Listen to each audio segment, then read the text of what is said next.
friends, welcome back to my channel. If you're new here, my name is Fran and this is Journal with Fran. Today is part 2 of the INKVENTORY saga.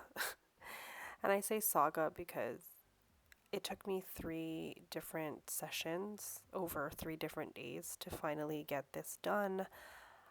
I have to say I am very satisfied with the finished product. I do talk about it a little bit more after this time lapse, but in today's video, this is just a time lapse of me doing all of the swatches for just all of the ink samples I've accumulated over the year, like literally just this year.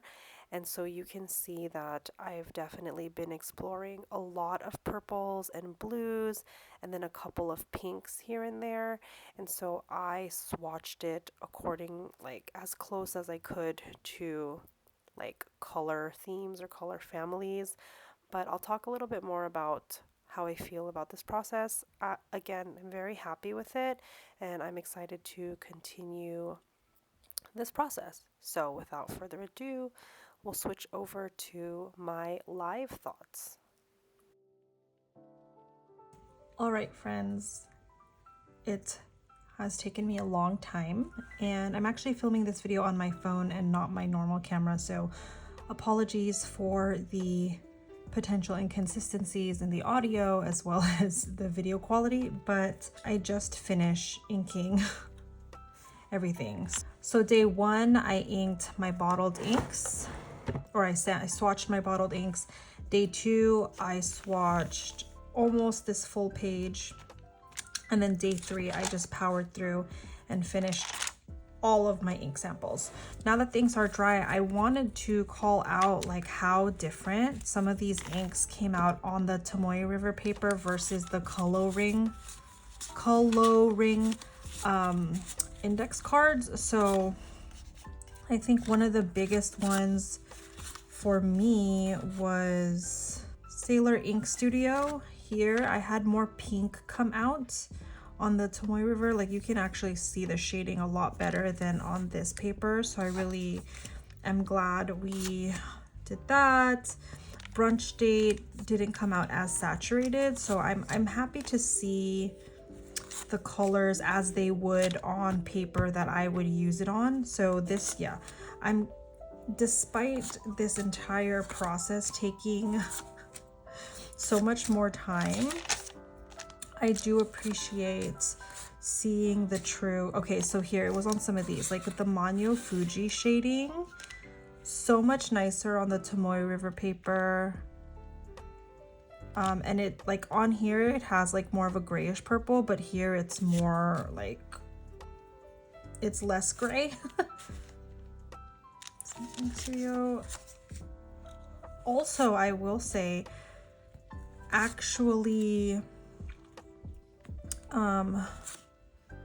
swatching all the ink samples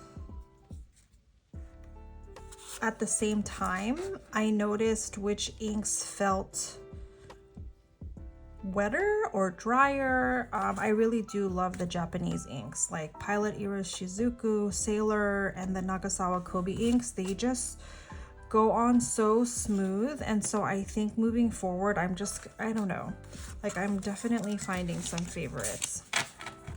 So that is it for my ink swatching, or I would say my INKVENTORY video. These are all of my ink samples. There's only one of them that I am low on, which is the Sailor Ink Studio 150. I use this in my Winter Rain Sailor Pro Gear Slim, and so I'll probably restock that, but now I'm in the mood to get some more ink samples. And there you have it, my friends. So here again are my ink bottles. Definitely want to get another brown. I think I'm almost done with Coffee Monster, and Kohiro's only a 10mm bottle, so there might be some browns coming, but I think I'll do all samples first before I commit to the bottles. So okay, let me just ignore everything I just said. So again, All right, so here we go. To summarize this video, and so you can see all the inks together, here are all of my bottled inks swatched.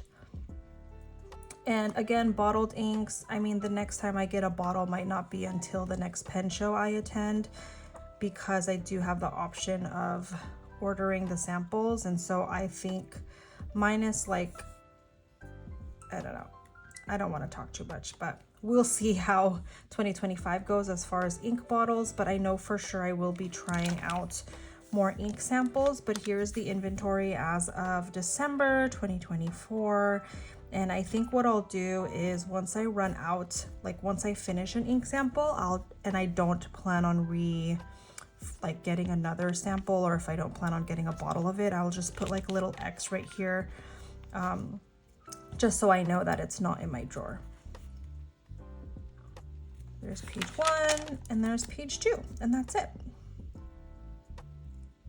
So I think what I'll do is I will just continue to leave, I'll like grab a chunk of pages after the ink sample, just so that I can keep the pages close to each other for INKVENTORY. So the next time I make an order for ink samples, I'll probably just put the date there and then swatch them, and the date there and then swatch them, so that way I know when I got everything. So that is all for today, my friends. Thank you so much for watching this video and hanging out with me.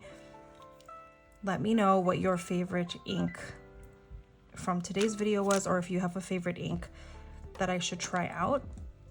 Please give this video a thumbs up to support the channel. Consider subscribing if you haven't already, and I hope to see you at the next video, my friends. Until then, have a wonderful day.